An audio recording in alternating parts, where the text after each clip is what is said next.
Right, boys and girls. Now, in this video, what I'll be doing will be doing the complete revision of SBR, a strategic business reporting concept, in just one video.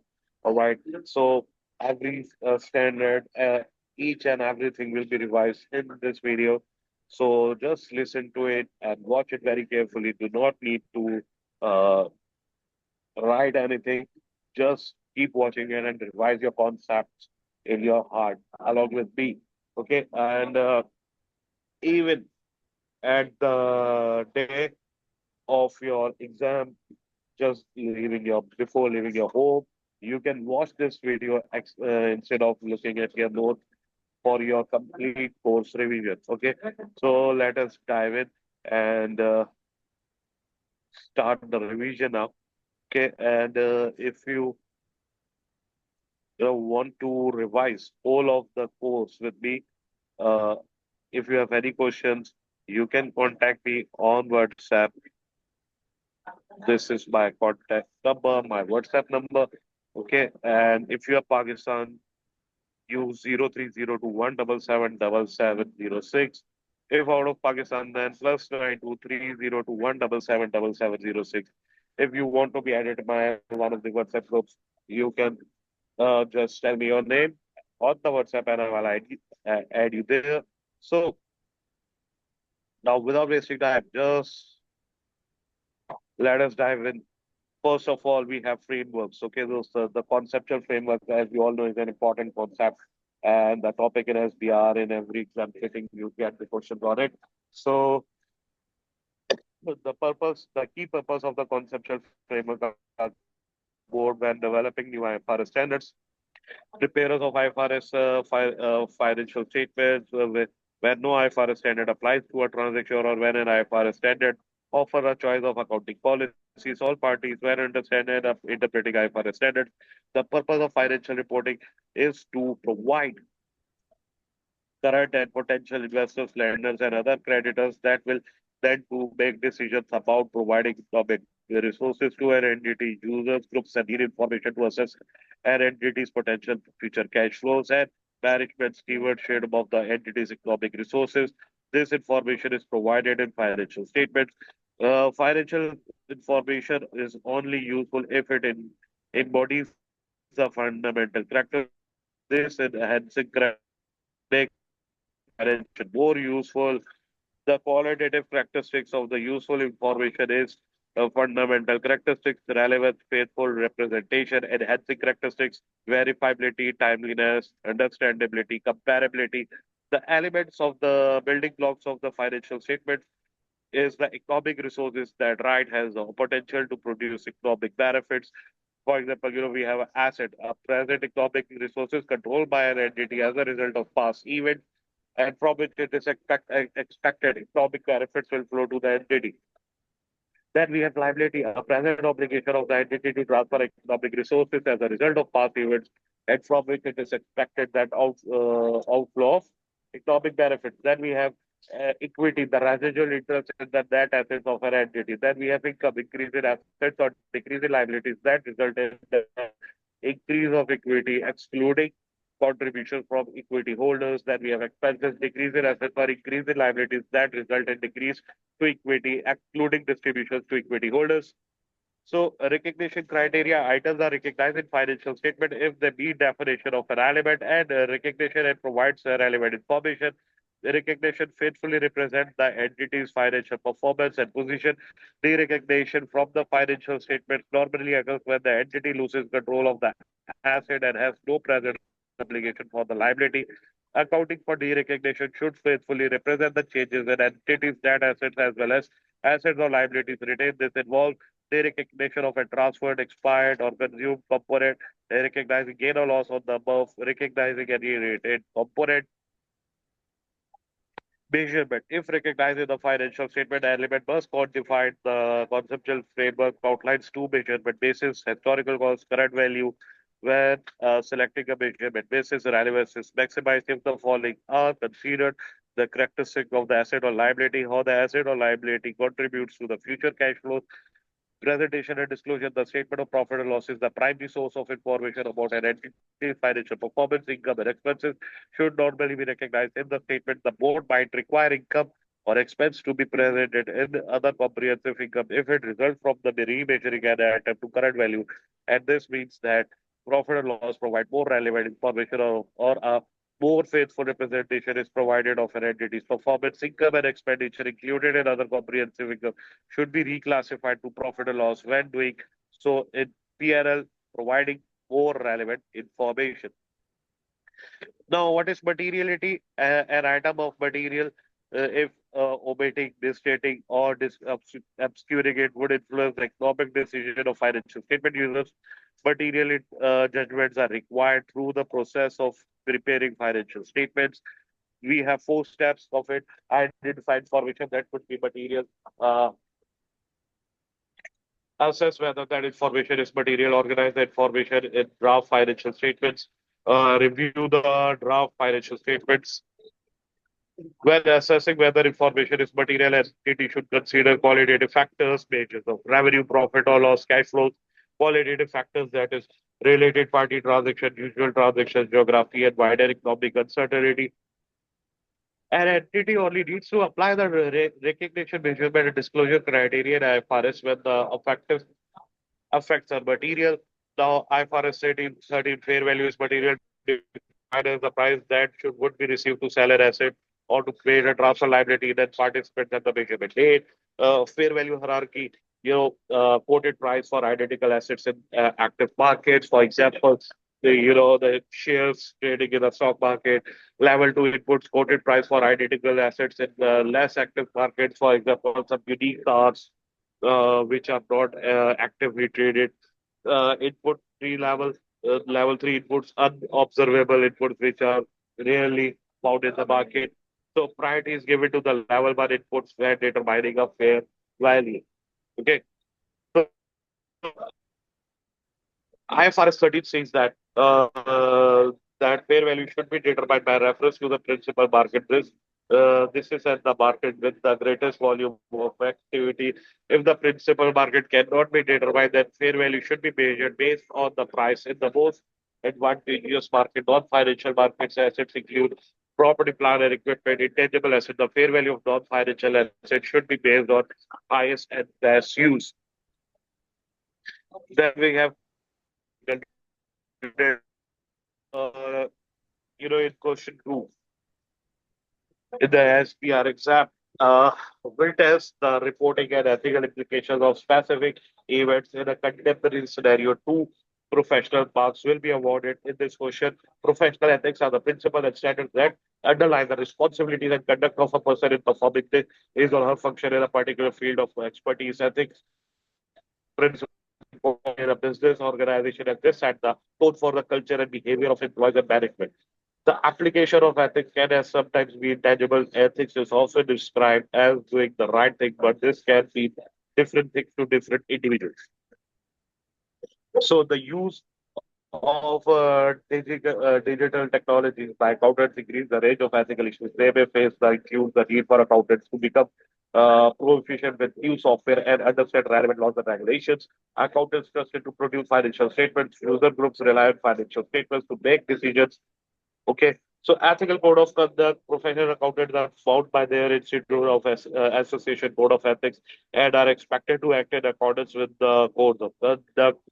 So ACCA Code of Ethics and Conduct applies to all students, associates, members. The code is a form of a framework and adopts a principle-based approach.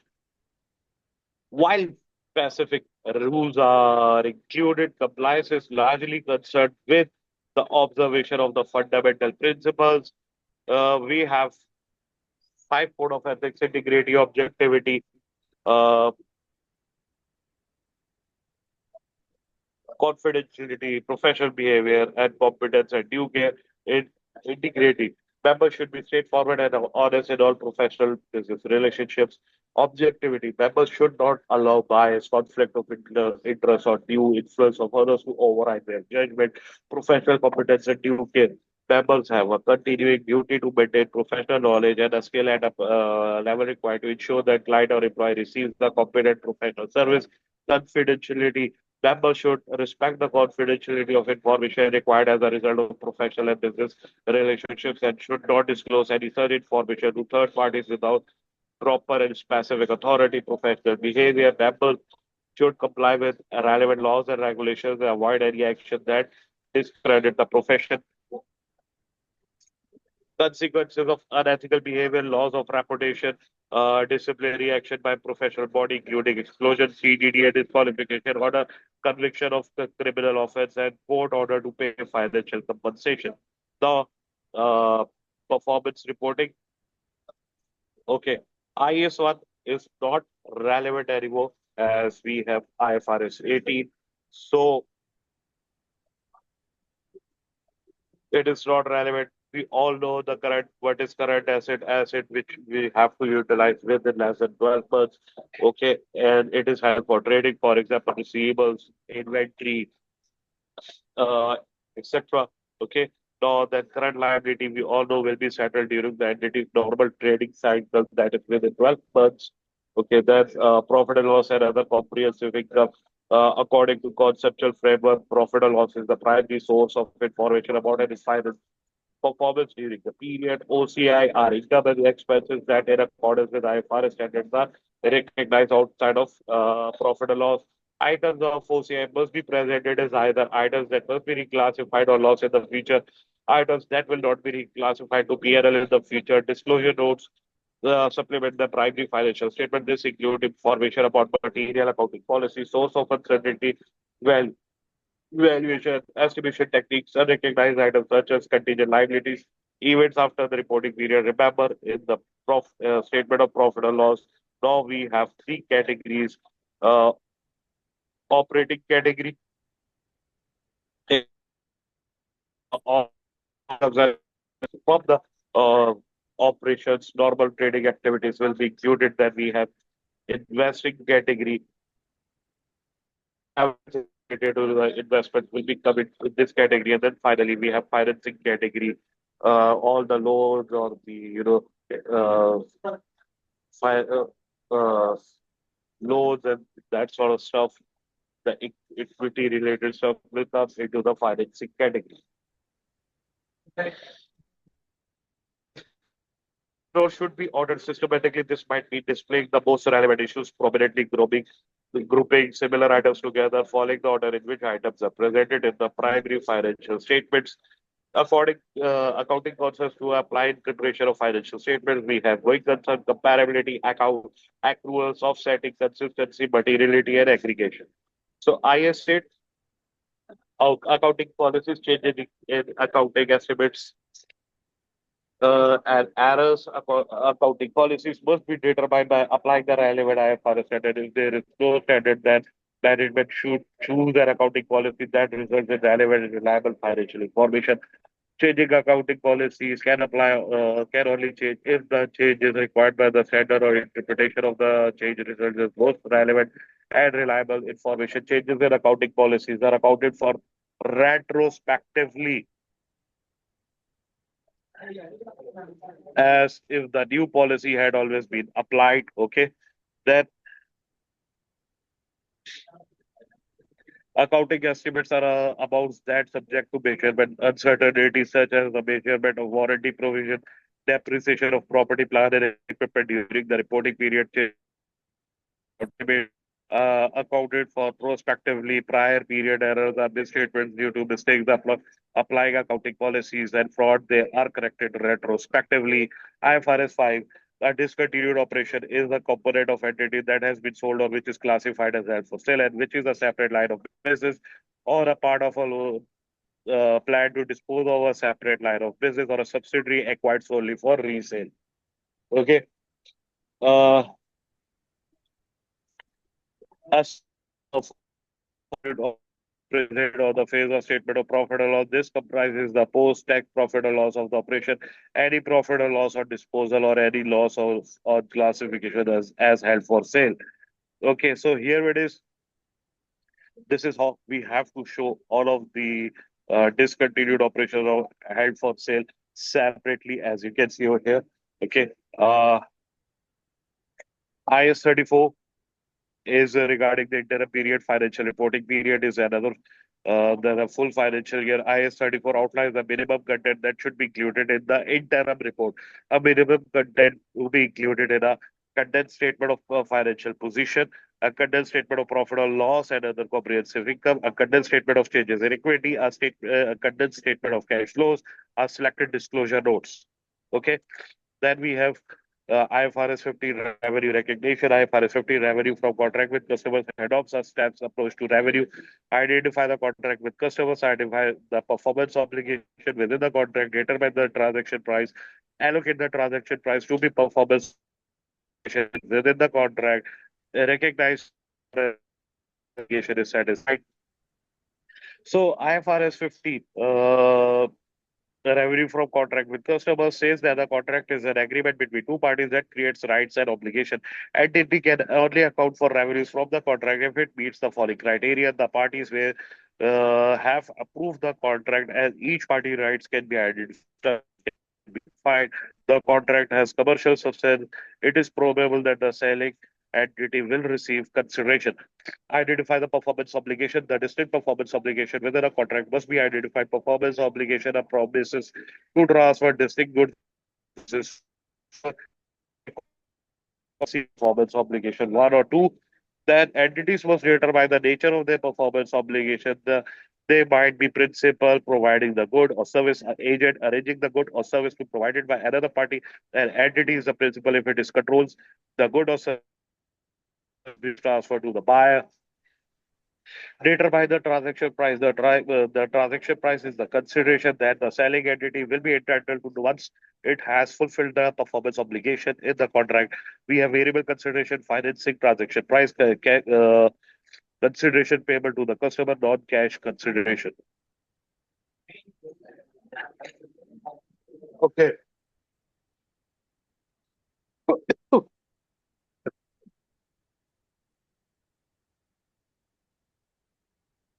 So the total transaction price should be allocated to each performance obligation in proportion to standard selling price, transaction price for performance obligation one or two. As you can see,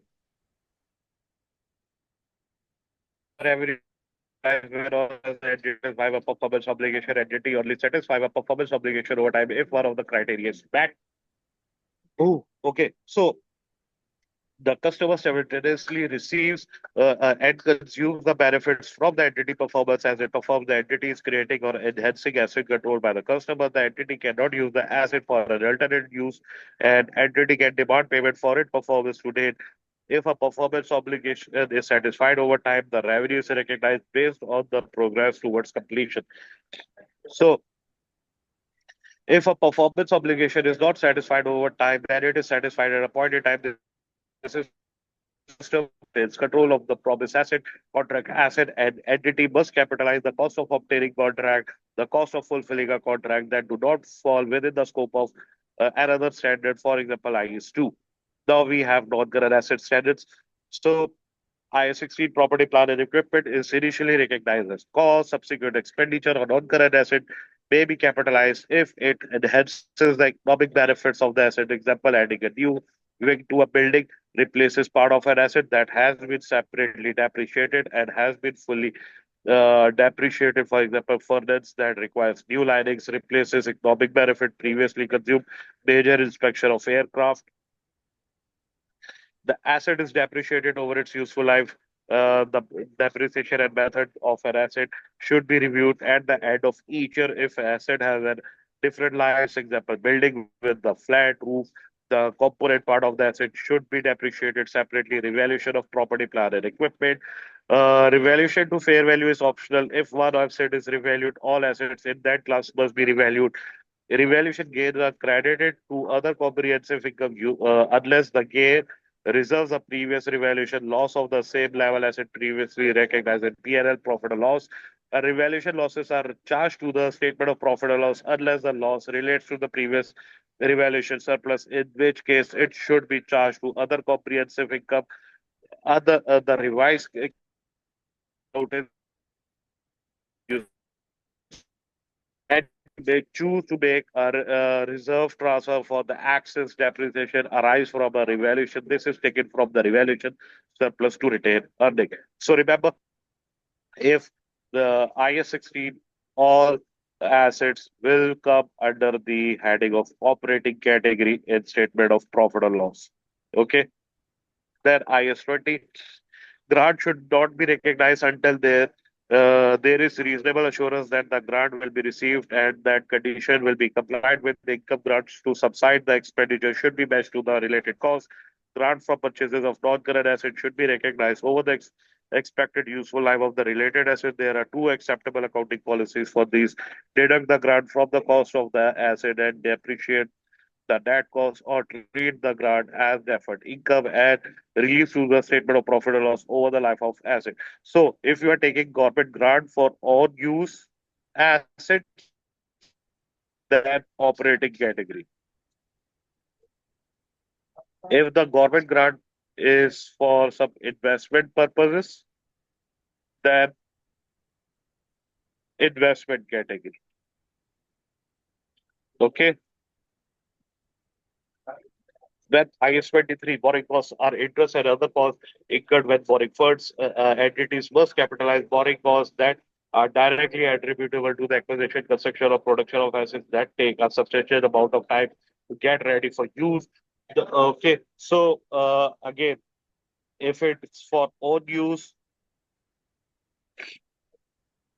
operating category, and if it's for investment purpose, then investing category. That investment property is property held to earn a rentals of capital appreciation of both the investment properties initially recognized at cost.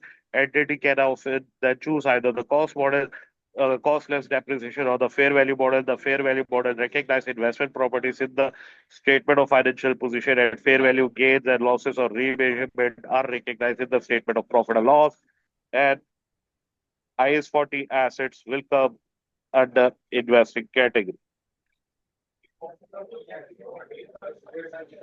Then we have IS 38, an intangible asset is identifiable non-monetary asset without physical substance. An intangible asset is initially recognized at cost. It is identifiable. It is controlled by the entity. It will generate probable future economic benefits for the entity. The cost can be measured reliably. If an identifiable asset does not meet the recognized criteria, then it should be charged to statement of profit or loss as expected is incurred. Okay. So intangible assets should be amortized over their useful life. If it can be demonstrated that the useful life is identified, then no amortization should be charged, but an annual impairment review must be carried out. Intangible asset can be revalued, but only fair values can be determined with reference to an active market. Costs incurred during the research must be expressed as they are incurred. Costs incurred during development should be recognized as an asset if they meet the following criteria. A project is technically feasible, asset will be completed, then used or sold. The asset is able to use or sell the asset. Okay. The asset will generate future economic benefit, and the entity has adequate technical, financial, other power resources to complete the project. The expenditure on the project can be reliably measured. Amortization over the useful life of the new product or process will commence once the project is complete. Okay. Again, IS 38, intangible assets for own use in operating category. For investment purpose, it's investment category. IS 36 is the amount by which the carrying amount of an asset or cash generating unit exceeds a recoverable amount. Impairment is measured by comparing the carrying amount of an asset with its recoverable amount. If the carrying amount exceeds the recoverable amount, the asset is impaired and must be written down. Okay, as you can see over here, for the comparison, if the carrying amount is lower than recoverable amount, if the carrying amount is recoverable amount, for example, sorry, if the recoverable amount is for example, the carrying amount is now 1500 and recoverable amount is 1000. Then asset need to be impaired. For example, now the recoverable amount, remember, will be higher of fair value less cost to sell or value in use. Value less cost to sell is 1000 or value in use is 800. That means asset is impaired by 500 and it's a impairment loss. So indicators of impairment, impairment reviews are required where there is an indicator of impairment. Indicator factors are, you know, physical damage to the asset, management committed to reorganization of the asset, idle or obsolete assets, operating losses in the business where the assets are used. External indicators are competitors' action, increasing interest rates, reduces market values of assets falling. Cash generating units, individual assets may not generate a distinguishable cash flow. In this case, the impairment calculation should be based on a CGU. A CGU is the smallest group of assets that generates independent cash flows. The impairment losses on a CGU are allocated in the following order. First, goodwill, then remaining assets in proportion to carrying amounts. Remember, you will consider only non-current assets for it, not current assets. Though asset can be rated down below the higher of the fair value less cost of sale value in use at zero. Then recognition of impairment losses, assets held at close, the amount of the impairment is charged to statement of profit or loss. The revalued assets impairment is charged to the other comprehensive income to reverse any previous surplus on that asset with any access charged to the P&L. IFRS 5, non-current assets held for sale. An asset should be classified as held for sale if this carrying amount will be recovered principally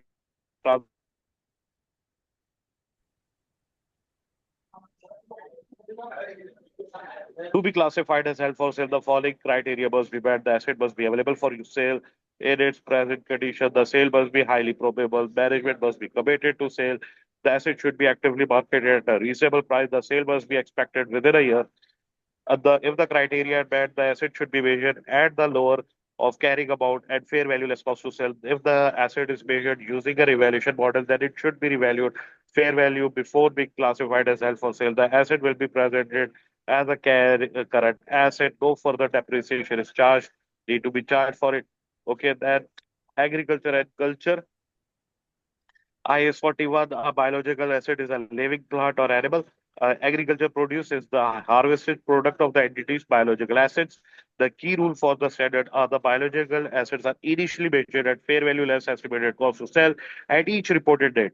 Biological assets are revalued fair value less cost to sell at the date of harvest. Agriculture produce should be recognized and measured at fair value less estimated cost to sell. It is then accounted for under IS2 inventories. IS2 inventories are assets that the entity sells in the ordinary course of business plus any raw materials and work in progress. Inventories are measured at the lower of cost and NRV.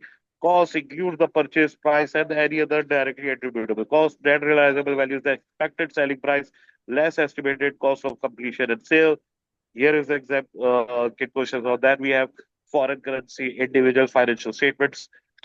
Okay, so functional currency IS 21 effects of changes in foreign exchange states the functional currency, the currency of the primary economic environment where an entity operates. Factors used to determine a functional currency are as follows: sale price, then functional currency, competitive forces, recipients, financing, and purchase and cost. A subsidiary that operates with a little autonomy will most likely to have the same functional currency as its parents. Translation rules, overseas transactions, initial transaction into the functional currency using the spot or historic rate. Uh, At settlement, they translate the settlement into functional currency using the spot or historic rate. If it is unsettled, then remember that the treatment depends on whether the overseas item is monetary. If monetary, for example, receivable, payable, loans, retranslate at the closing rate of exchange. If non-monetary, for example, PPP inventories do not retranslate. However, if held under a fair value model, the fair value will need be translated when determined. Uh, then we have leases. So a lease is a contract that conveys the right to use an underlying asset period of time in exchange for consideration. The lessor is the entity that provides the right of use asset in exchange receives consideration, the lessee is the entity that obtains use of right of use asset and in exchange transfer consideration. A sublease is a transaction for which an underlying asset is re-released by a lessee, intermediate lessor to a third party. The original lease between the head lessor and lessee remained in effect, identifying a lease. Uh, A contract contains a lease if it conveys the right to control the use of an identified asset for a period of time in exchange for a consideration. For this to be the case, the contract must give the customer the right to substantially all of the economic benefit from use of the identified asset and the right to direct the use of identified asset. Okay. Lease accounting, except for the exceptions noted later, the lessee should recognize the lease liability and right of use asset at the commencement of the lease. Liability at present value of fixed payments, variable payments, residual value guarantees, purchase options, termination penalties. Let's see, right of use asset and a total of initial liability value, payments, and before commencement, direct costs and discretionary costs. So far, so good. Then subsequent treatment.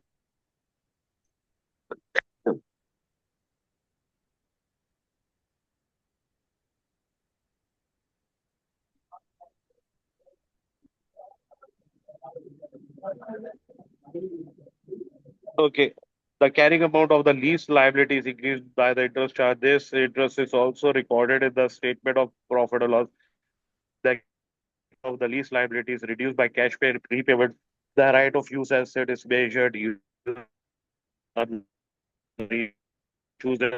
This means is measured at its initial less accumulated depreciation and impairment losses. The lessee can choose to recognize the lease payments in P&L on a straight line basis if the lease is short term less than 12 months at the inception date, or that leases must be classified at inception as either a finance lease or an operating lease. Leases, finance lease, a lease where the risk and rewards of ownership transaction, or let's say operating lease, a lease which is not a finance lease. So IFRS 16 give the following indications that the risk and rewards of ownership have been transferred to the lessee. Ownership is transferred at the end of the lease. The lessee has the option to purchase the asset at the end of the lease term for the less than a fair value.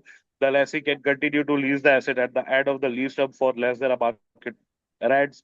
The lease term is for the major part of the asset's life. The present value of the minimum lease payment are substantially all of the fair value of the leased assets.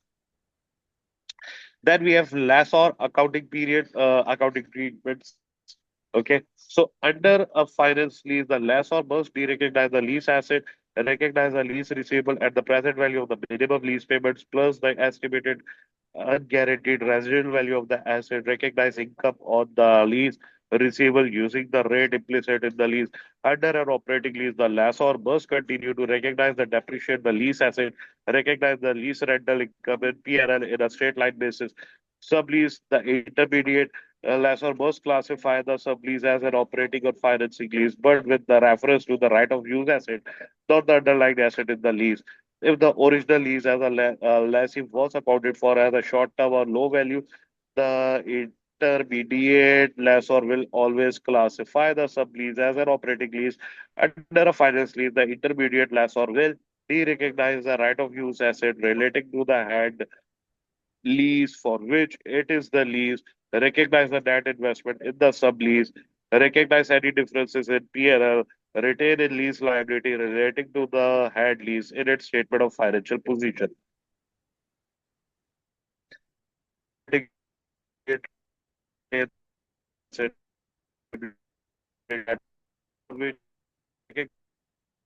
For the right of use asset and interest on the lease liability as per lessee accounting, recognize lease income from the sublease. Sale and leaseback. The treatment of sale and leaseback depends on whether the sale represents the satisfaction of the performance obligation as per IFRS 15 or not. Uh, Transfer is not a lease if seller or the lessee continue to recognize the asset, recognize the financial liability equal to proceeds received, do not recognize the asset for a lessor. do not recognize the less asset, recognize the financial asset equal to transfer proceeds. If transfer is a lease, then de-recognize the asset, recognize the right of use asset as the proportion of the previous carrying amount that relates to the rights retained, recognize the lease liability, profit or loss of disposal will be arise. Uh, as far as the buyer or lessor, account for the asset purchase, account for the lessee by applying lessor accounting requirements. Then we are on employee benefits. Okay, so here it is. Pension schemes are accounted for in accordance with IS 19. You must be prepared to deal with the computational and discretional elements of it. Types of pension scheme, an entity pays fixed contribution and will have no legal or constructive obligation to pay further contributions. If the fund does not hold sufficient assets to pay all employee benefits, defined benefits, a pension scheme that is not a defined contribution scheme. Pensions for a defined contribution scheme, contributions payable are recognized as an expense in profit or loss. The accounting treatment of a defined benefit scheme is covered more detail in okay. Measurement of defined benefit pension assets and liabilities. IS 90 requires that plan assets are measured at the fair value of the at the end of the reporting period.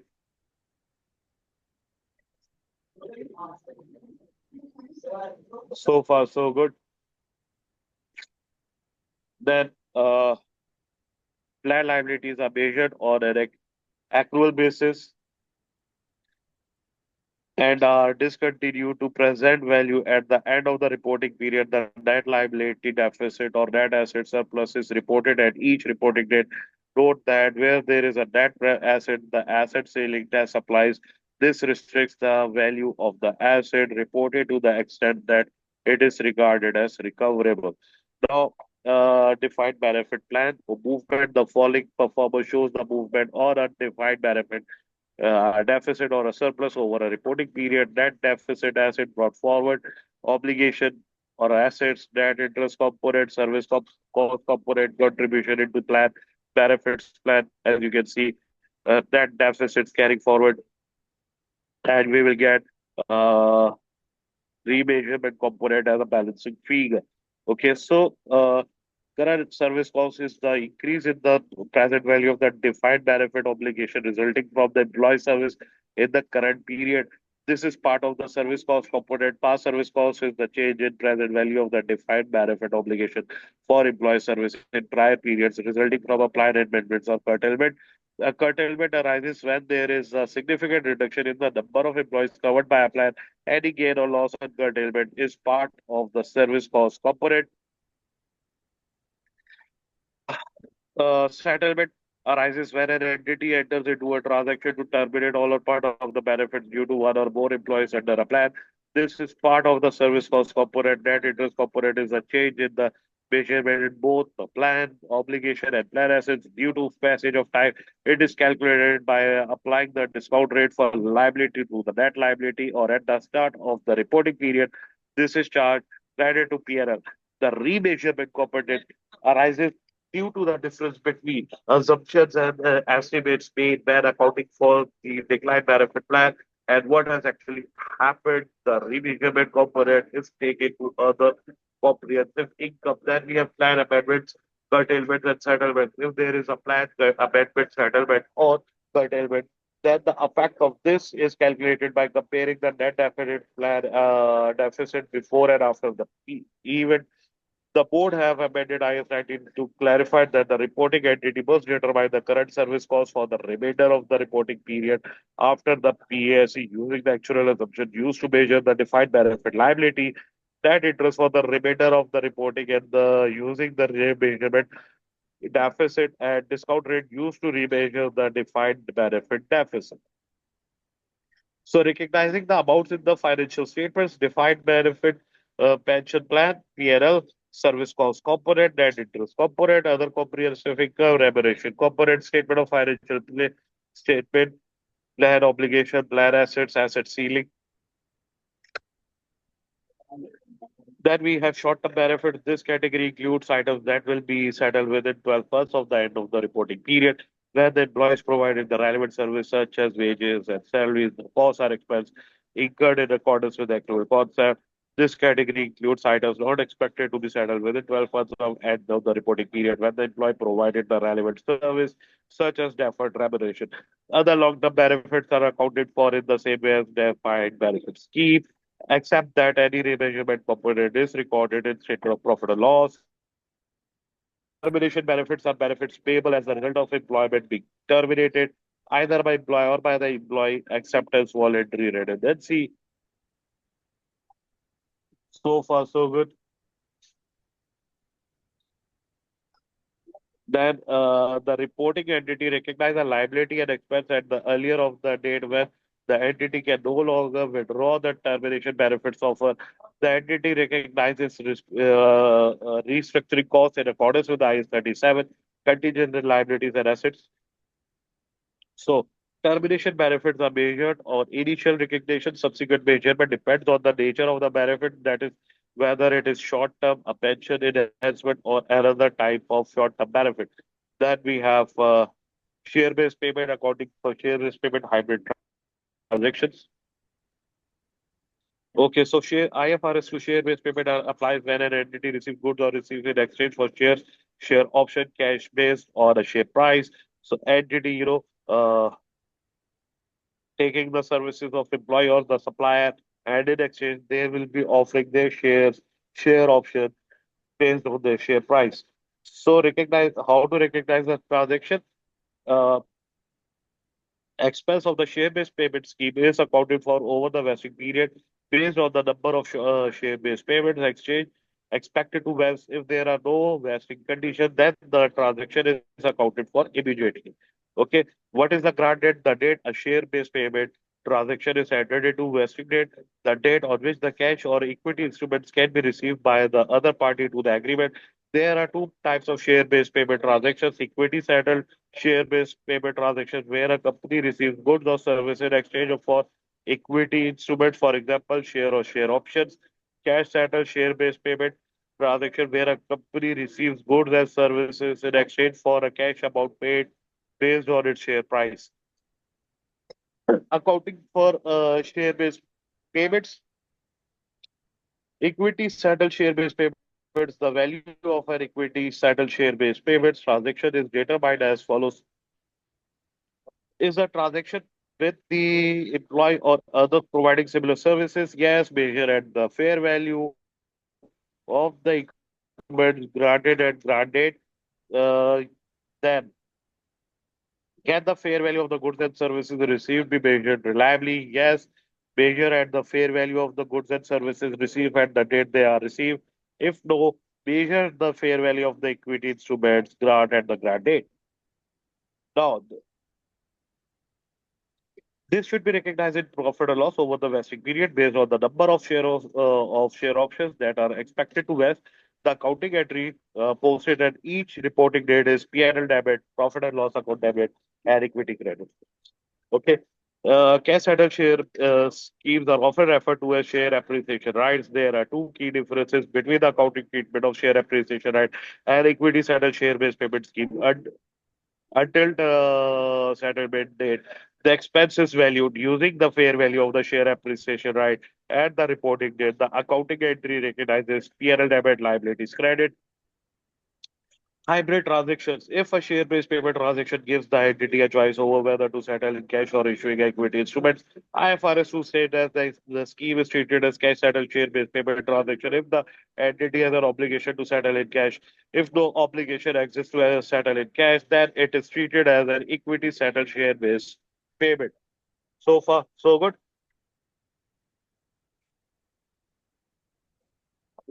So if the share-based payment transaction gives the counterparty the choice of settling in cash or in equity instrument, then the credit entry is split between equity and liabilities. If the transaction is with employees, the equity element is calculated as the fair value of the equity instruments alternative at the grant date less the fair value of the cash alternative at the grant date.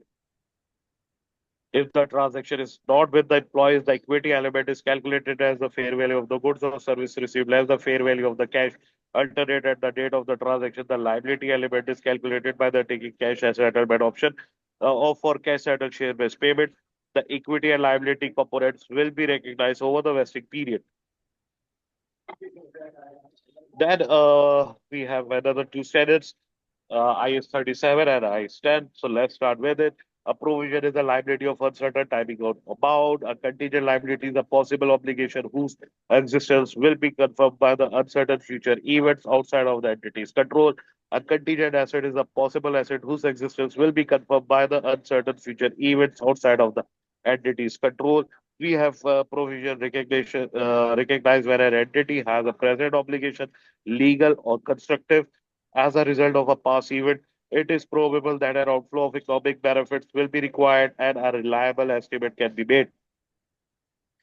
Measurement, the amount of recognized should be at the best estimate of the expenditure required to settle the obligation where the value of the money is material. The provision should be discounted to present value. Specific guidance, future operating losses provision should not be recognized for future operating losses. As far as the onerous contracts are concerned, provision should be recognized for the obligation under the contract. As far as the restructuring is concerned, provision can only be recognized when an entity has a constructive obligation to carry out the restructuring. A constructive obligation arises when there is a detailed formal plan and the plan has been announced to those affected. A restructuring provision should only include the direct cost of restructuring. Then we have contingent liabilities should not be recognized. They should be disclosed notes. The possibility of the transfer of economic benefit is remote. Contingent assets should not be recognized if the possibility of an inflow of the economic benefits is probable. They should be disclosed. Okay. Then IS 10 events after the reporting period. Events which occur after the year end but before the financial statements are approved. Okay, so it gives new evidence on a condition which existed at the year end. It is adjusted events. For example, bad debts. For example, fraud, error.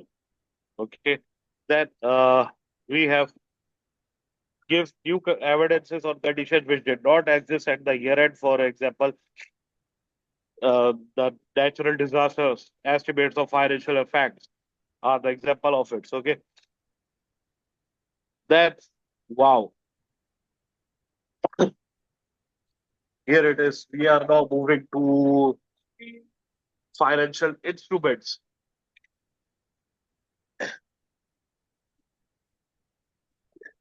Financial instrument is any contract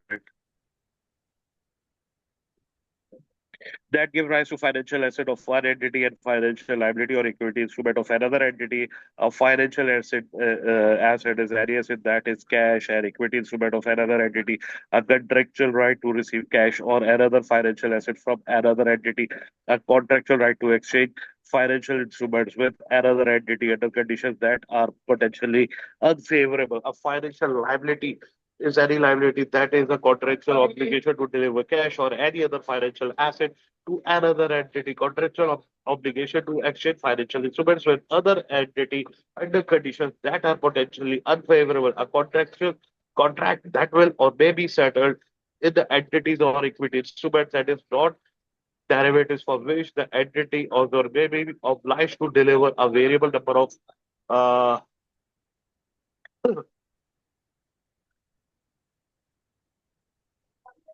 variable number of you know contractual applications to exchange financial instruments with another entity under conditions that are potentially unfavorable. A contract that will or may be settled in the entities or equity instruments that is not derivatives for which the entity is or may be obliged to deliver a variable number of entities or equity instruments. Equity instruments is any contract that evidence a residual interest in the assets of an entity after deducting all of its liabilities. Okay, financial liabilities. And at initial recognition, financial liabilities are measured at fair value. If the financial liability will be held at fair value through P&L, transaction costs should be expensed to the statement of profit or loss. If the financial liability will not be held at fair value through P&L, transaction cost should be deducted from its carrying amount. Subsequent treatment, the subsequent treatment of a financial liability is that they can be measured at either amortized cost, fair value through P&L. Okay, amortized cost. This category is used for most financial liabilities. Interest income is calculated using the effective rate. This is charged to P&L and increase the carrying amount of the financial liability. Cash payments reduce the liability carrying amount. Fair value through P&L. This category is used for derivatives or liabilities held for trading. The financial liability is revalued to fair value at the reporting date with the gain or losses in P&L. A designation can be made to use this category in order to reduce an accounting mismatch. In this instance, the charge with the fair value of the liability must be split. The change due to on credit risk reported in OCI, the remaining change in reported in PNL. Okay, compound financial instrument is a financial instrument that has a characteristics of both equity and liabilities. An example would be that can be redeemable either in cash or a fixed number of equity shares. IS 32 requires issues of compound instruments to split them into a financial liability, the liability to repay the debt holder in cash, and in equity instruments, the option to convert into cash convertible debt. Liability component calculated as the present value of the repayments discounted using the rate on cash convertible debt. Equity component calculated as the proceeds received less the liability component. Okay. Uh, then we have financial assets. Financial assets at initial recognition, financial assets are measured at fair value. If the financial asset will be held at fair value through P&L, the transaction cost should be expressed through statement of profit or loss. If the financial asset will not be held at fair value through P&L, transaction cost should be added to its carrying amount. So investment in equity instruments, such as an investment in the ordinary shares of that another entity, are normally measured at fair value through P&L. It is possible to measure an equity instrument at the fair value through other comprehensive income, provided that the equity instrument is not held for trading and irrecoverable choice for the designation is made upon initial recognition of the asset. Investments in equity fair value through other comprehensive income not which is not held for trade and irrecoverably designated, or either in fair value 3 PRL if it is for short term. If it is for short term, right? So far, so good. Now, if the investments are in debt, financial assets that are debt instruments can be measured in one of three ways. An investment in a debt instrument is measured at amortized cost. The financial asset is held with a business model whose aim to collect the contractual cash flows. The contractual terms of financial asset give rise to cash flows that are solely payments of principals and interest on the principal amount outstanding. The investment in a debt instrument is measured at fair value through other comprehensive income if the financial asset is held within the business model whose objective is achieved by collecting contractual cash flows and selling financial assets. So far, so good. So the contractual terms of the financial asset give rise to cash flows and selling financial assets. The contractual terms of the financing asset give rise to cash flows that are solely payments of principal and interest on the principal amount outstanding. An investment in a debt instrument that is not measured at amortized cost of fair value through OCR will be measured at fair value through PRL. Investment in debt, we have three models now: amortized cost, contractual cash flow characteristics test we have to pass, in which we have to make sure that there is a principal amount only and simple interest. There is no derivative involved in it. Then we have fair value through OCI, contractual cash flow characteristic tests also need to be passed here. That means principal amount and interest only, and the business model test where we have to make sure that the investment is for long term. If it's not able to pass these tests, then investment will held in this, that is fair value 3 PRL. This is for short term measured at either amortized cost model or fair value through OCI. Then Impairment rules in IFRS, right, apply to instruments measured at amortized cost or fair value through OCI for financial assets within the scope of impairment rules. So entities must calculate a loss allowance, increase and decrease in the loss allowance are charged to P&L. This loss allowance must be equal to 12-month expected credit losses. Credit risk has not increased significantly. Lifetime expected credit losses if credit risk has increased significantly. Okay, credit losses, the present value of the difference between the contractual uh, cash flows due to an entity and the cash flow that it expect to receive. The weighted average credit losses, the expected credit losses that result from the possible default events. 12-month expected credit losses, proportion of the lifetime expected credit losses that arises from the default events within 12 months of the reporting date. Then we have derecognition of financial instruments. A financial asset should be derecognized if one of the following has occurred. That is, a contractual right to receive to the cash flows of the financial asset has expired. The financial asset has been sold, and substantially all risk and rewards of the ownership have been transferred from seller to buyer. A financial liability should be derecognized when the obligation specified in the contract is discharged, cancelled, or has expired. The accounting treatment of derecognition is follows. That is, difference between the carrying amount of the asset or liability and the amount received or paid should be recognized in PNL for the period for the investments in equity instruments held at fair value through OCI. The cumulative gain and losses recognized in other comprehensive income are not reclassified to profit or loss or disposal. For investments in debt instruments held at fair value through OCI, the cumulative gains and losses recognized in other comprehensive income are reclassified to PNL or disposal. Okay, then modification to debt.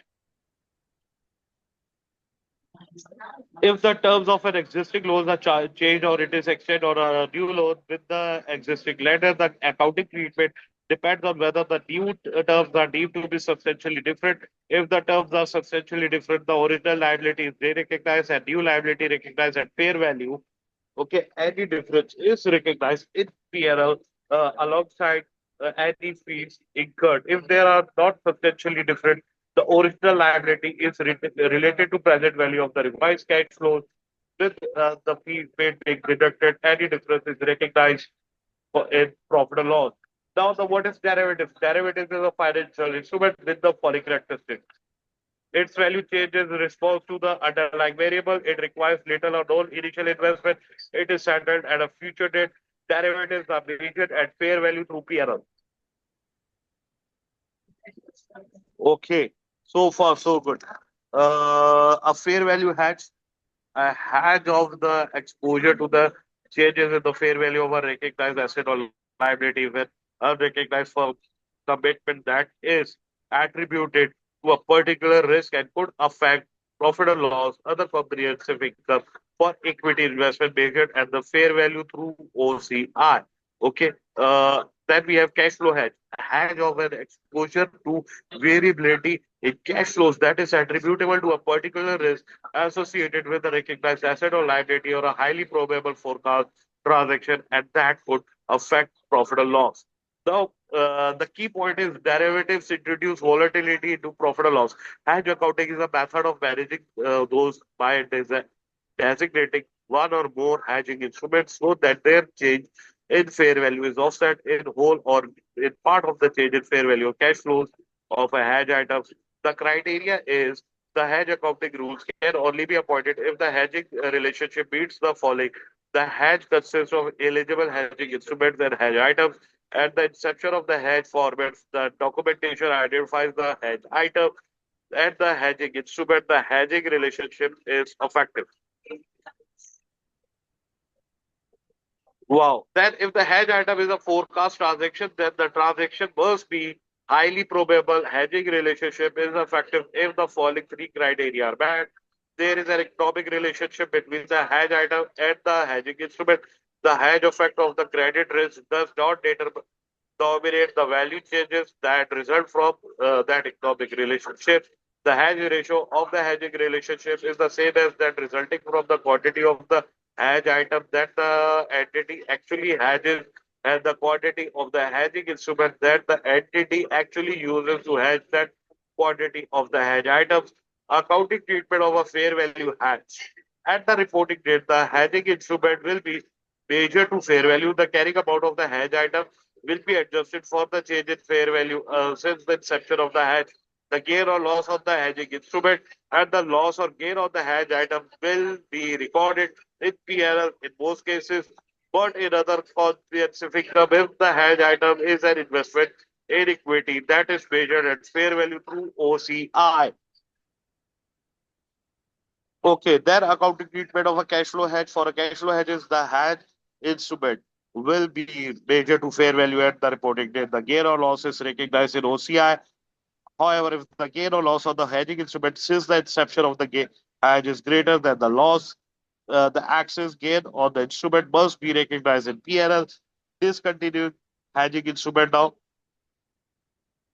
Entity must cease hedge accounting if any of the following hedge instruments expires or is exercised, sold, or terminated. The hedge no longer meets the hedging criteria, and future transaction that qualified as a hedge item is no longer highly probable.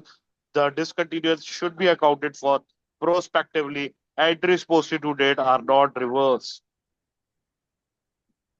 As far as the disclosure of financial instruments are concerned, IFRS 7 disclosures requires that entities disclose information about the significance of financial instruments for any financial position and performance information about the nature and extent of risk arising from financial instruments. Now, uh, taxation, IS 12. There are two elements to tax that an entity has to deal with: the amount payable to the tax authorities in relation to the trading activities of the current period, deferred tax and accounting measure, and to batch tax effects of the transaction with their accounting treatment. In summary, the tax expense for an entity is calculated as follows: the tax expense, the current tax movement in deferred tax, the deferred tax. According to the accrual concept, the tax effect of the transaction should be reported in the same accounting period as the transaction itself. A deferred tax is recognized on a temporary differences between accounting and tax treatment of a transaction. IS 12 taxes say that temporary difference is the difference between carrying amount of an asset or liability and its tax base. Example of temporary differences include tax deduction for the cost of non-current asset that have a different pattern to the return of the asset in the financial statement. Assets are recalculated upward in the financial statement, but no adjustment is made for tax purposes. Development costs are capitalized and amortized to PNL in the future periods, but were deducted for tax purposes as incurred. So the first step is to determine the temporary differences. If the carrying amount exceeds the tax base, temporary difference is said to be a taxable temporary difference, a liability. If the tax base exceeds the carrying amount, the temporary tax difference is deductible temporary difference and asset. So a tax rate is forced or expected to be enforced when the asset is realized or the liability is settled and applied to temporary difference to calculate deferred tax balance. So far, so good. This rate must be based on legislation enhanced or substantially enacted by the reporting date. Therefore, tax assets and liabilities are not discontinued to present value. Accounting for deferred tax. The entry for the PRL comprehensive income in respect of deferred tax is difference between the net liability asset at the beginning of the year and the net liability at the end of the year. If the item giving rise to the deferred taxes deal within PRL, the related deferred tax should also be included in the PRL. If the item giving rise to the deferred tax deal with the other comprehensive income, the related deferred tax should be recorded in the other comprehensive income. Specific scenarios share keep the amount of the tax relief, the value of the options, the difference between the market price of the shares and the exercise price of the option at the exercise date. This delayed tax relief gives rise to a deferred tax asset. The where an entity has an unused tax losses, IS 12 allow a deferred tax asset to be recognized to an extent that it is probable that future taxable profit will be available with the tax losses taken in the past. If a lease transaction results in equal amounts of deductible and taxable temporary difference being created, then both a deferred tax asset and liability should be recognized. As far as the business combinations are concerned, a business combination has deferred tax consequences. Identifiable net assets of the acquired subsidiary are consolidated at fair value, but the tax base derives from the values in the subsidiary's individual financial statement. A temporary difference is created, giving rise to a deferred tax in the consolidated financial statements. Provisions for unrealized profits reduce the carrying amount of inventory in the consolidated financial statements, but the tax basis cost in the individual financial statement. A temporary difference is created, giving rise to a deferred tax asset in the consolidated financial statement. Goodwill itself does not give to deferred tax because IS 12 specifically excludes it. Now we have IFRS 8 segment reporting. So IFRS 8 operating segments requires a listed entity to disclose information about each of its operating segments. An operating segment is a component of an entity that engages in business activities where operating results are regularly reviewed by the entity's chief operating decision maker that has discrete financial information available. Aggregation two or more operating segments can be reported as a single operating segment provided that they have similar economic characteristics and they are similar in terms of the products or services they sell, production processes, types of customers, distribution methods, reporting thresholds, and entity must separately report information about an operating segment that meets any of the following quantitative thresholds. Its reported revenue, both sales to external customers and inner segment sales, is 10% more of the combined revenue of operating segments. Its reported profit or loss is 10% of more of the greater in absolute amount of the combined reported profit or loss segments that did not report a loss and the combined reported loss of all operating segments that reported a loss. If assets are 10% or more of the combined assets of all operating segments, at least 75% of the entity's external revenue should be included in reportable segments. This means that other segments might need to be identified as reportable segments until this 75% threshold is reached. Then we have the related disclosures. IFRS 8 requires detailed disclosures, including factors used to identify the entity's reporting segments, the type of products and services by each reporting segment. For each reporting segment, an entity should report a measure of profit and loss, a measure of total assets, a measure of total liabilities if this amount is used in decision making. Related parties. Related party transaction can affect the performance and position of an entity. So, IS 24 related party discussion says that a person or a member of their close family member is related to reporting entity if they have control or joint control over the entity and have significant influence over the reporting entity, are a member of key management personnel of the entity or its parent. Two entities are related if they are parent and subsidiaries within the same group. One entity is an associate or joint venture of the other. A person or a member of the close family who is related party of one of the entity has control over the other. A person who has control over one of the entities also has significant influence over the other entity or is a member of its parent key management personnel.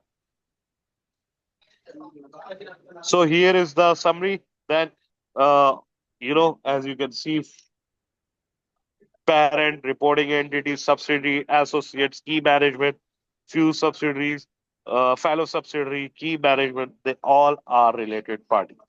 So a related party transaction is a transfer of resources, services, or obligations between related parties, regardless of whether a price is charged. IS 24, importance of related party disclosure. Board decides to sell goods at discounted prices to a related party. Related party will report improved margins. Without disclosures, use groups would be unaware of these transactions. Okay, related party disclosures, relationship between parents and subsidiaries, the nature of the parent and the ultimate control party, key management personnel compensation for related party transactions that have occurred. Disclosure should include the amount of the transaction, amount of the outstanding balances, and the terms, allowances for doubtful debts relating to the outstanding balances, expenses recognized in period in the respect of irrecoverable or doubtful debts. Okay, now the IFRS 1, adoption of IFRS is first time adoption of IFRS is IFRS 1 defines the date of transition as the beginning of the earliest period of which an entity present full comparative information in its financial statements prepared under IFRS. So the date of the transition to IFRS uh, at the end of the year, comparative figures for first set of the published IFRS statements and then the first set of the published IFRS financial statements. So, IFRS 1 states that the opening IFRS statement of a financial position at the date of transition must recognize all assets and liabilities required by IFRS, not recognize assets and liabilities not permitted by the IFRS, reclassify all assets and liabilities in accordance with IFRS, measure all assets and liabilities in accordance with IFRS, gain and losses arising on transition to IFRS are recorded in the retained earnings. Okay, before adopting a new set of accounting standards, an entity should consider the following: bonuses and performing related impact of the profit changes. IT system, will they require updating or replacing? Covariance or lows, will they be breached? Earning per share, will it reduce? Perception, will analyze view the move positively? Staff knowledge, is it sufficient? Okay, so then small and medium sized entities, IFRS for SMEs. A small and medium-sized entities is an entity that does not have public accountability and publishes purpose financial statements for external users. IFRS for SME standard.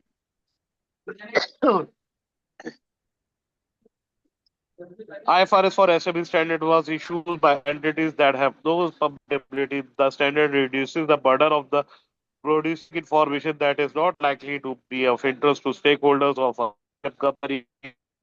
So, uh, omission from the SME standard, earning per assets operating segments and interim reporting are omitted. Okay. Allowed in the as standard, the NCI at the acquisition date cannot be measured at the fair value. The revaluation model cannot be used. Tangible assets. The cost model for the investment property is only used if the fair value cannot be determined reliably. Simplifications in the SME standard borrowing costs are always expensed to PNL. Depreciation and amortization methods do not need to be revalued annually. Okay, expenditures on research and development is always expensed to PNL. Goodwill is amortized over its useful life.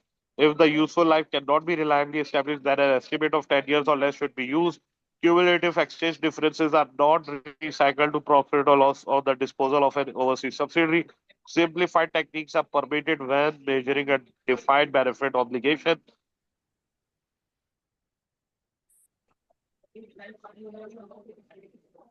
So now, fine. Now we are moving to the group accounting now. Wow.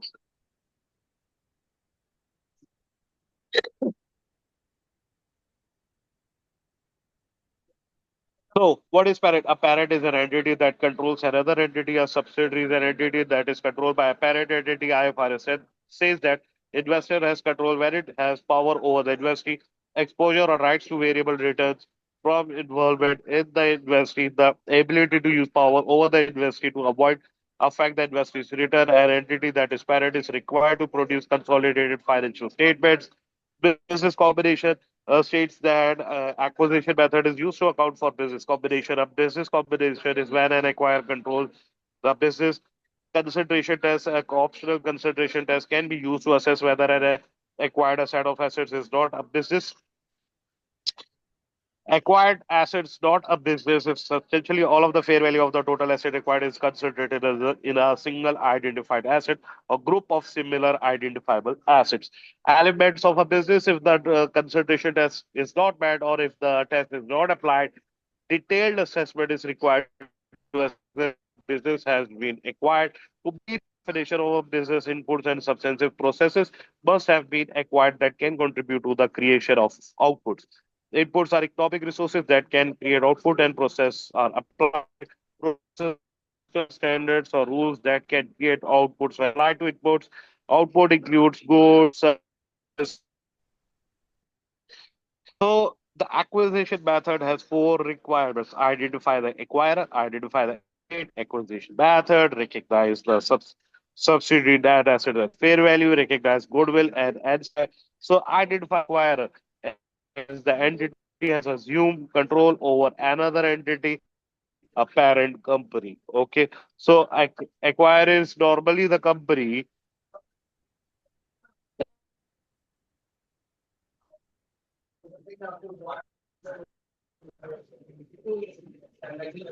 The second, yeah.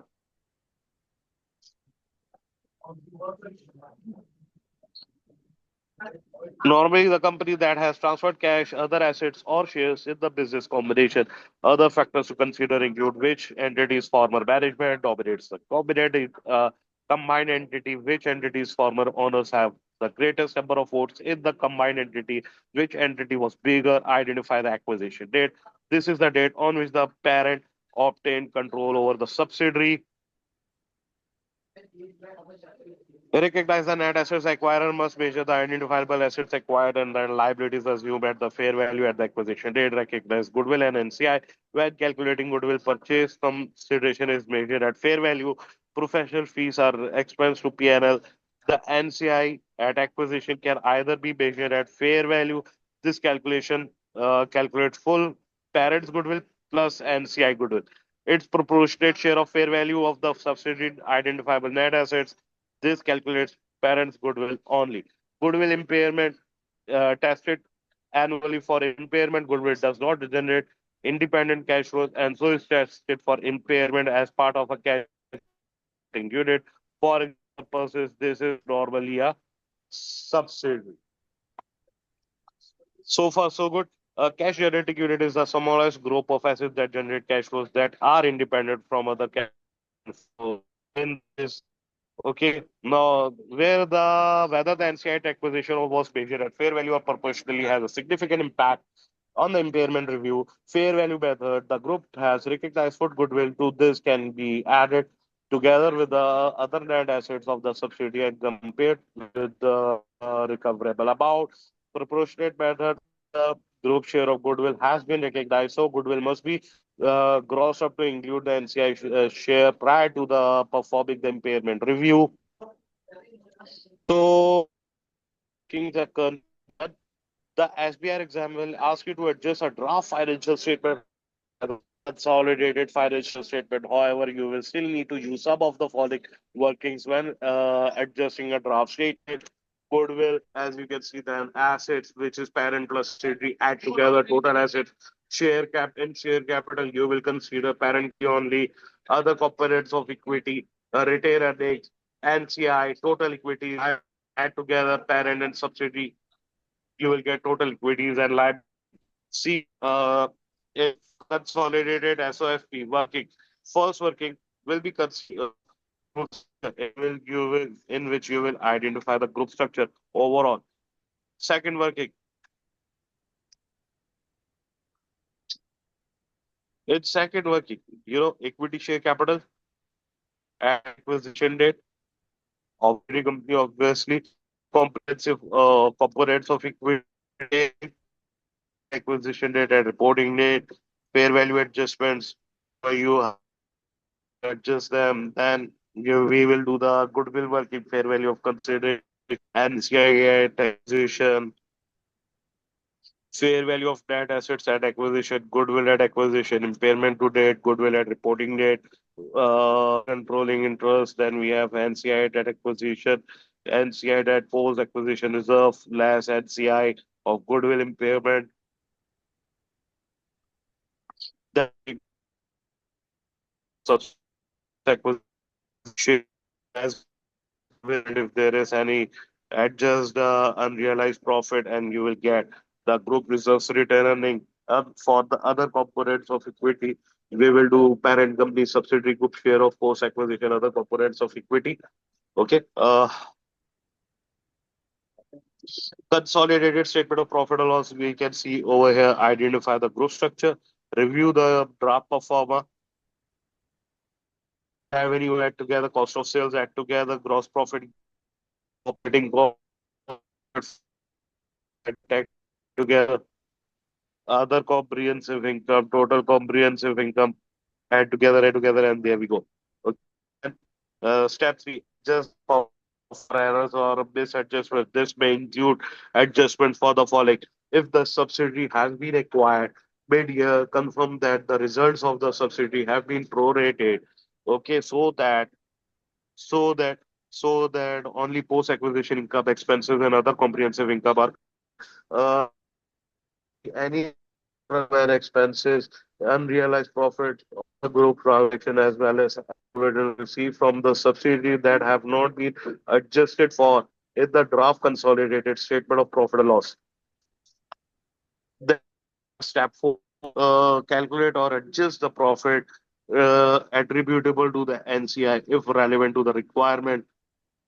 There we go. How we will do it? Profit, total comprehensive income, profit, total comprehensive income of the subsidiary for the year, prorated for mid-year acquisition, URP, if assets depreciation or amortization, goodwill, under fair value only, NCI percentage, and there we go. That's how we got it. Okay. As far as IS-28 is concerned, investment in associates and joint ventures defines an associate and other over which the investor has significant influence. Significant influence is the power to participate in the financial and operating policy decision of entity. A holding of between 20 to 50% of the voting power is give a significant influence. So accounting for associates, associates are accounted for using the equity method, statement of financial position, cost, share of increase in net assets, less impairment losses, associates, profit and loss include the group share of associates, profit after tax, less any impairment losses. Then we have joint arrangements defined in IFRS 11, an arrangement where two or more parties have joint control. This exists when the relevant activities require unanimous consent of the parties that share control. Joint arrangements, operation ventures have right to assets on obligation of the arrangements. Joint ventures have right to net assets of the arrangement. A joint venture is normally a separate entity, a share of asset, liabilities, income, and expenses. Equity accounting, which is same as associates. Then we have IFRS 12, outlines the disclosure required when an entity has an investment in another. Okay, IS 27 applies when an entity has interest in subsidiaries, joint venture, or associate prepared separate non-consolidated financial statements. In separate financial statements, investments, subsidiaries, joint venture, or associates can be accounted for in one of the following ways, that is cost in accordance with IFRS 9 using the equity method. Wow. Changes in group structure. So there we go. A step acquisition occurs when the parent company acquires control over the subsidiary. In stages acquisition, ac- accounting is only applied at the date when the control is achieved. At the date control is achieved, remeasure the previously held equity interest to fair value, recognize any resulting gain or loss in P&L for the year or in the OCI if the shares were fair value through OCI, calculate goodwill and NCI interest. For the purpose of the goodwill calculation, using the following form of fair value of the previously held interest, fair value of the consideration of the additional interest, NCI at acquisition, last fair value of net assets at acquisition, and you will get goodwill at acquisition. If the sale of the share causes control over the subsidiary to loss, the treatment in the consolidated financial statement is as follows. Consolidate the income and expenses of the subsidiary up until the disposable date. On the disposal of the subsidiary, derecognize its assets, liabilities, Goodwill, NCI, calculate a profit or loss on disposal. He recognize any remaining investment in the share of the former subsidiary at the fair value and subsequently account for the under the relevant accounting standard.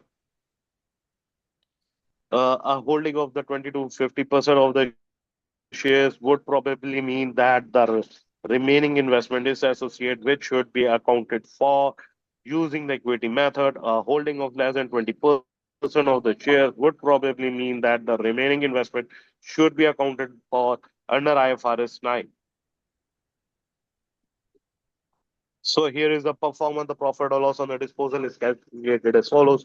Disposal proceeds, fair value of the retained interest, less interest in subsidiary, dispose of net assets of subsidiary at disposal date, goodwill at disposal date. Then we have less carrying amount of NCI at disposal date. Okay, profit or loss to the group. Then presentation of disclosure. If a subsidiary is acquired exclusively with a view to subsequent disposal, it meets the held for sale criterion IFRS 5. It is presented in financial statement as a disposal group classified as held for sale. This is achieved by amalgamating into all its liabilities into another.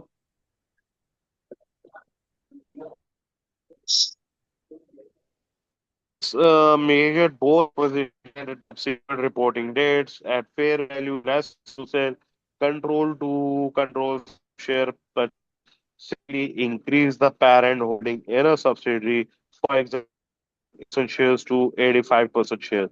In such instances, good not recalculated. A profit or loss does not arise in the consolidated financial statements.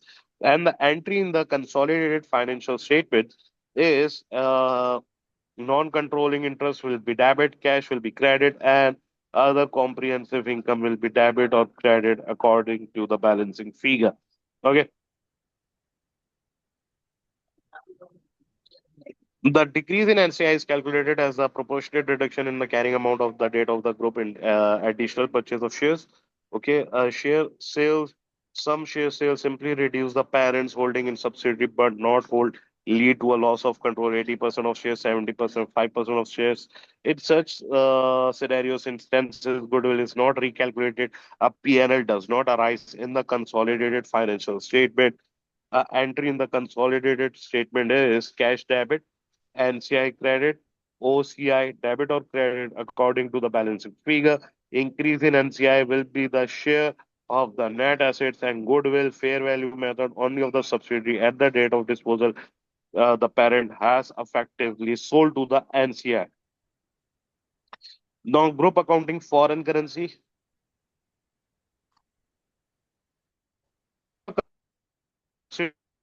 Functional currency is their local currency, their financial statement must be translated into the uh, presentation currency. All assets and liabilities are translated into the group presentation currency using the closing rate of exchange rate. Goodwill is treated as asset of the subsidiary. It is calculated using the functional currency of the subsidiary. It is then retranslated using the closing rate for the inclusion in the group accounts. Income and expenses must be translated average rate for the period. Exchange differences arising on the consolidation are recognized in other comprehensive income. On disposal of they cycle to the statement of profit or loss. Exchange differences arise when the retranslation of the opening net assets using the closing rate. Okay, retranslating translation of the P&L for the year for the average rate used in the statement of profit and loss. The closing rate for inclusion in the statement of financial position. The retranslation of goodwill at each reporting date using the closing rate. Here we go, the performer. The exchange gain and losses arising on the translation of opening net assets and the profit or loss for the year are generally calculated together. Performer for calculating the current year exchange gain or loss on the translation of the opening net assets for the profit is as follows. Opening net assets, profit or loss for the year, exchange gain or loss, and we get closing net assets. Same way, exchange rate, opening rate, average average rate, closing rate, and there we go. We get the balancing figure, either gain or loss. Then we have goodwill translation. The performer for calculating the current year exchange for the gain or loss on the retranslation of goodwill is opening goodwill, impairment loss in the year, closing goodwill, exchange rate, opening rate, balancing figure, closing rate. Okay. Uh, Basically, opening rate, we will get average rate, have and the will get loss. Okay. For the rules covered in the chapter also apply to the translation of overseas associates and joint arrangement. Remember that income, expenses, and OCI are translated at the exchange rate in place at the date of the each transaction. The average rate for the year may be used as an approximation. Assets and liabilities at the rate and losses are recognized in OCI. Then we have group statement of cash flow. Oh, a statement of cash flows enables users financial statements to assess the liquidity, solvency, financial adaptability of a business. Oh, water break. It's if the separately seriously. Uh,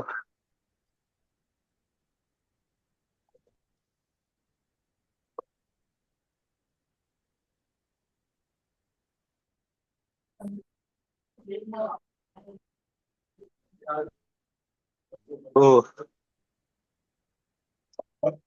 so cash consists of cash in hand and deposits repayable upon demand, less overdraft. This include cash held in a foreign currency. Cash equivalents are short-term that bonus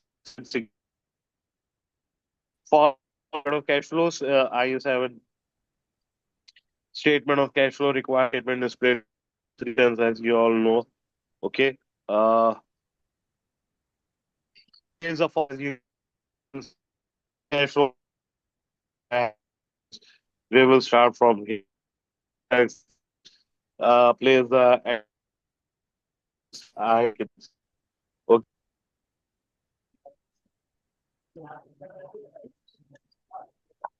Then we have receipts from S.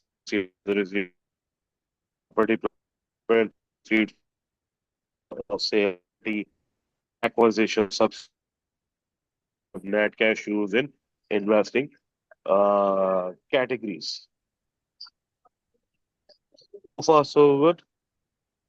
Then we have cash flow from get to payment amounts, dividends paid to NCI, dividends paid to parent, net cash used is the cash opening and closing. That's the opening cash flow, then closing, and there we go. Okay, so cash generating from operation to present in one of the two, two ways. The indirect method, this starts with profit before tax and adjusted to remove the effect of non-cash transactions and transactions that relate to investing or financing activities as per the performer in the previous section. The direct method shows pay cash customers, cash payments to suppliers, and cash payments to employees. I-17 encourages the use of the direct method to this one, but both direct method because direct method is easy. Okay, so adjustments, sorry, acquisition and disposals. The figure shown in the statement of cash flows is that figure of two items: the cash spent on the purchase or the received on the sale of the subsidiary, the cash balance or overdraft acquired or disposed of with the subsidiary, the impact of subsidiary acquisition and disposal with respect to workings, so dividends from associates. Final dividends reconcile the opening closing balance of the investment associate. Brought forward share of profit or loss at OCI. Cash dividend received is your balance in shares of associate, disposal of associates, and the every week associate.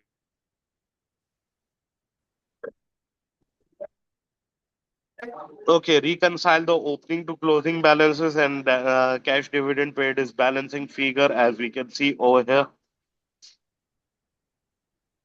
NCI brought forward add NCI on sub acquisition, add NCI share of profit and OCI, less NCI sub disposal, balancing figure, and here we go. So, analysis and interpretation purpose of financial reporting, as you can see, uh, analysis and interpretation of information will always feature in section B. Okay, so purpose of financial reporting, the purpose of financial reporting to provide groups with the information that will help them to make decisions about providing resources to entity. Key user groups include investors, lenders, other creditors such as suppliers. According to conceptual framework, these users need information to assess the entity's future cash flows, management, stewardship of assets, financial performance measures. We have profitability, short-term liquidity, ratios, capital structure. Okay, so earning per share, EPS, is the ratio used to assess financial performance, which we studied in IS 33. Okay, basic EPS, earning attributable to ordinary shares, older divided by weighted average number of ordinary shares. Diluted EPS at the year end, an entity may have a commitment to issue from ordinary shares. Such commitments include convertible loan share options. Diluted EPS is an estimated impact of these features. So, as we are the impact of errors on EPS rather than on the calculation of EPS. Then we have performance measures. APMS are measures of performance not defined within IFRS. Common APMs disclosed by entities include EBITDA, earning before interest, tax, depreciation, and amortization, free cash flows, cash flow from operating activities, less capital expenditure. What are the benefits of those? Helping users to evaluate uh, entity through the eyes of management, stripping on transactions that are not relevant to current or future year operating performances. Then we have drawbacks. APM disclosure have been criticized for presenting an over-optimistic picture of the entity's performance, giving undue prominence to figures that are not calculated in accordance with IFRS standards. And financial performance measures limit information about information about key issues concerned can be manipulated through accounting estimates or policies. These are related to performance but are not expressed in monetary units, for example, employee turnover, customer satisfaction, delivery times. Then we have sustainability, comprises 17 goals agreed by UN members, or no power, zero hunger, redundancy, responsible product consumption. They are on achievement of companies it's just because it is government funding will increasingly focus on sustainable business. It reduces reputational and regulatory risk. Sustainable products and services are a growth area. Short-term profit-based models are now less relevant for many investors. Many investors are interested in companies that contribute to SDGs. So some will not invest in companies with low levels or pay or high levels of gender inequality. Effective sustainability reporting provides useful information to potential and current investors, uh, because it helps them to make economic decisions about whether or not to know the reporting entity. So reporting standards, there are many reporting initiatives to progress towards SDGs, UN, Global Compact, Global Reporting Initiative, International Sustainability Standards. So development in sustainability reported, IFRS Foundation has a step recognized the importance of sustainability reporting. For example, investors want more information of climate risk in order to inform their decision making. Bankers are focusing on climate related risk when assessing financial stability. Okay. So international standard sustainability standards to overcome problems with IFRS in 20 called the International Sustainability Standard Board (ISBM) to develop with and streaming reporting in this area in 2023.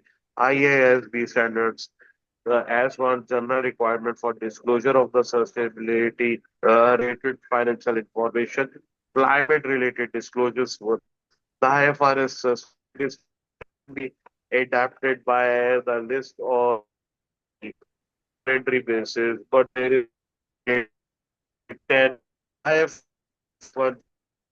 are the objective of IFRS S1 is to require an entity to disclose information about the sustainability related risks and opportunities that is useful to primary users of general purpose financial reports in making decision making related to providing resources to the entity, the scope. Entities should disclose information about the material sustainability related risk of opportunities. Disclosures should be included within the general purpose and financial reports as one provides a global baseline for disclosure. However, entities can include disclosures that exclude the this baseline. So, what are the contents of the S1? Entity should provide disclosure that cover four sustainability related areas: governance, strategy, risk management, and metrics. As to climate related disclosures,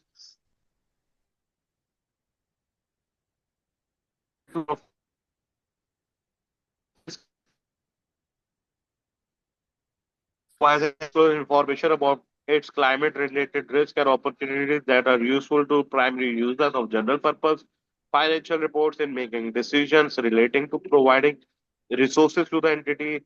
The scope is climate-related risks to which the entity is exposed, which are climate-related physical risks, climate-related opportunities available to the entity. Well, climate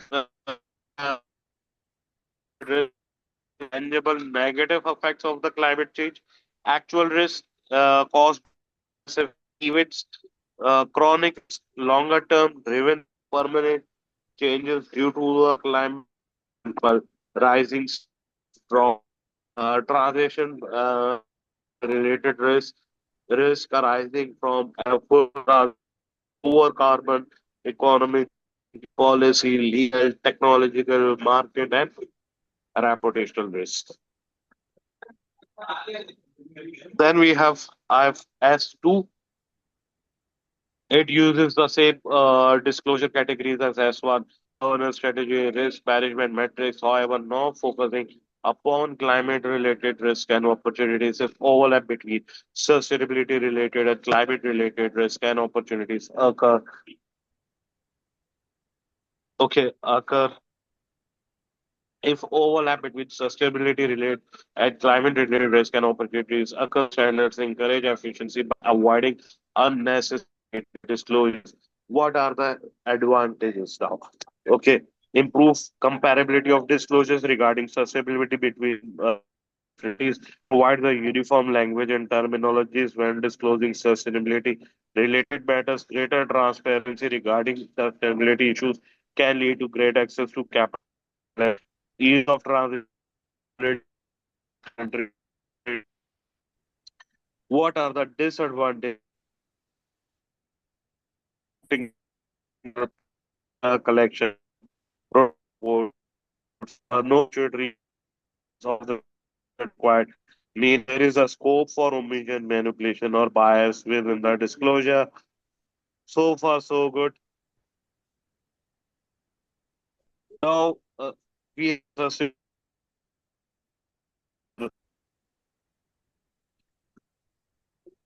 So it's not relevant when for INT. So leaving it. Then we have integrated reporting. And integrated reporting tells its users how the reporting entity creates value in the short, medium, and long term. Value is conceptual in terms of capitals. The integrated reporting framework identifies six capitals: financial, manufacturer, intellectual, human, social, and natural. Integrated report should detail the impact that the reporting entity business model has on the full range of capitals. So, what are the capital contents of the integrated report? Overall future outlook, organizational overview, governance, performance, opportunities and risks, business model and strategy and resource allocation. So, management commentary provides with context through, to interpret the financial position, financial performance, and cash flow of an entity. Management commentary is not mandatory. However, the board has produced a practice statement that provides guidance when producing management commentary. Elements of management commentary, that is the nature of the business, management objectives, and its strategies, the entity's resources, risk and relationships, results of operations, prospects, key performance measures. So far, so good. Now, we have various issues that is our current issues as well. Okay, so cryptocurrency is one of the issues, and I have separate video on cryptocurrency in my YouTube channel. Okay, what's my YouTube channel? You all know that is I am Zeeshan. So rather than covering it from here, you can cover it from my YouTube channel, a detailed video on it. Okay, so initial coin offerings, it's over there. Again, it's on my YouTube channel. So we are not covering it over here. Natural disasters, impairment of assets. Yep, that's all there. Now, UK gap, we are not doing according to the UK gap. And so this is it. This is the full review of the SBR. Uh, Even at the before the paper, you can apply it. You can watch this video rather than what turning the pages of your notes. Everything is discussed in detail, and uh, I would like your feedback. I would like your feedback on it. Is it helpful? Is it helpful? Is it really help you concept? Please do share your feedback under the comments and do share this video to help others as well. This is it from my side. See you next time. Till then, take care. Bye bye. Now I need to take some rest. It's really difficult.